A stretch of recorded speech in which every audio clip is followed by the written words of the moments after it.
your career is going so well in the Air Force. You're a full bird colonel, a fighter pilot, Thunderbird, graduated fighter squadron commander. You're working at the White House directly for Michelle Obama.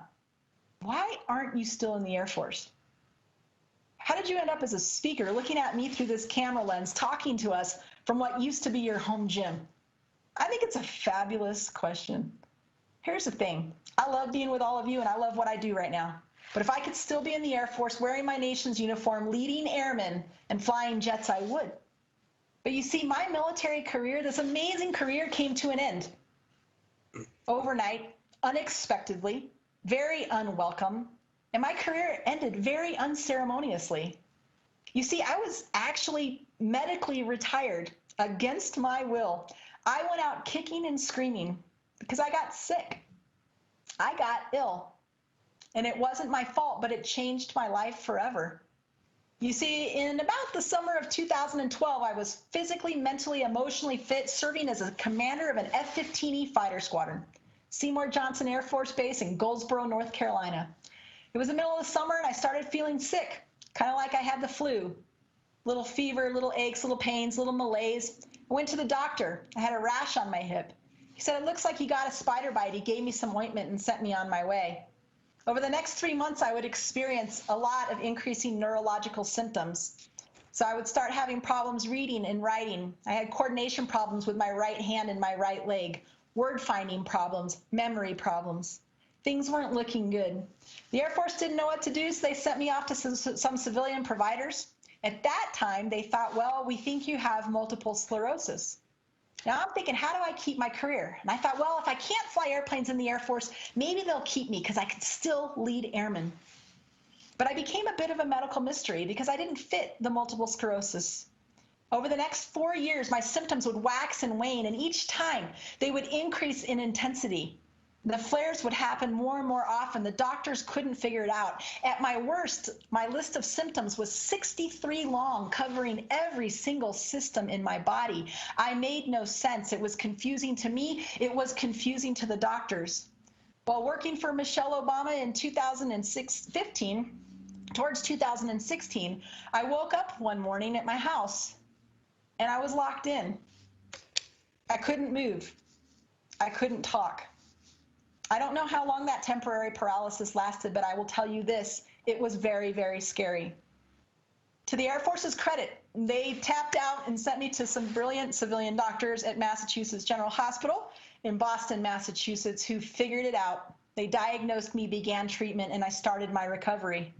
My career was gone in the blink of a bite. I'm the survivor of late-stage neurological tick-borne illness. A tick bite. A tick bite broke this fighter pilot to being completely dependent on caregivers for my daily activities of living. Once I started treatment, I was bedridden for 9 months, 22 plus hours a day. I couldn't walk, talk, read, or write. I spent the next year in rehab learning to do those things again, including vestibular rehab. And I don't know if any of you have ever done that, but it's super brutal. So when people ask me, Nicole, how is it that you went from being an officer and a fighter pilot to a speaker? How is it that that happened? My answer is this. I got 9 months worth of words saved up, my friends, and I got to get them out. All right? It's okay to laugh. All right? Here's the thing. The unexpected comes along to all of us. Every person watching and every person you work with has a story. And it's important to acknowledge that story and honor that story and not ask people to censor it. You see, as you look at me, I still can't read or write. I have autonomic nervous system dysfunction, which means I can't control my heart rate, my blood pressure, or my temperature very well. And in a cruel twist of fate, I have something called labyrinthian dysfunction, which is a fancy word for a balance deficit, which means I get car sick and air sick on airplanes. Yes, my friends, I recognize the irony in all of that.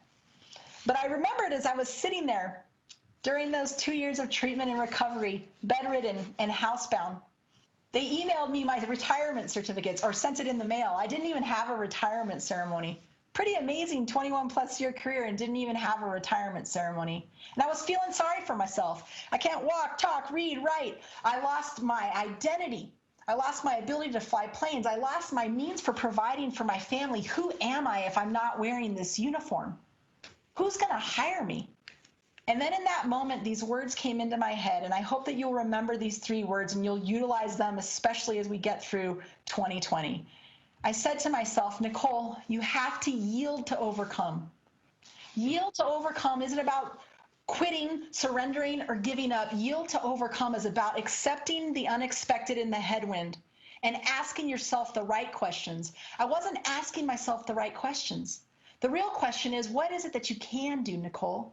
Well, you gained your ability to speak again. You have stories to share. You have a need to be with people. That's how I became a speaker. That's how I went from the White House and a fighter pilot to standing in front of you today. Yield to overcome. And I get told, Nicole, you're so resilient. And resilience is important. That's how we bounce back every day from little challenges and stumbles we have along the way. But I'm more than resilient. And so are you, and so are so many people in your families and those that you work with. Sometimes we go through a crucible experience that's so hard and so gnarly that by the time you come out of it, you're completely changed. And that's okay. But you're not resilient at that point, right? Because there's no bouncing back to your old self. My old self doesn't exist anymore. I am not resilient. I like to use the word resurgent. I am reinventing myself today right here in front of you. And I firmly believe that each and every one of you and the people you love in your families, in your communities, and the people that you work with, each and every one has the power to reinvent themselves at any given time. I'll leave you with my last aviation metaphor. The runway behind you is always unusable. All you ever have is the runway that's in front of you.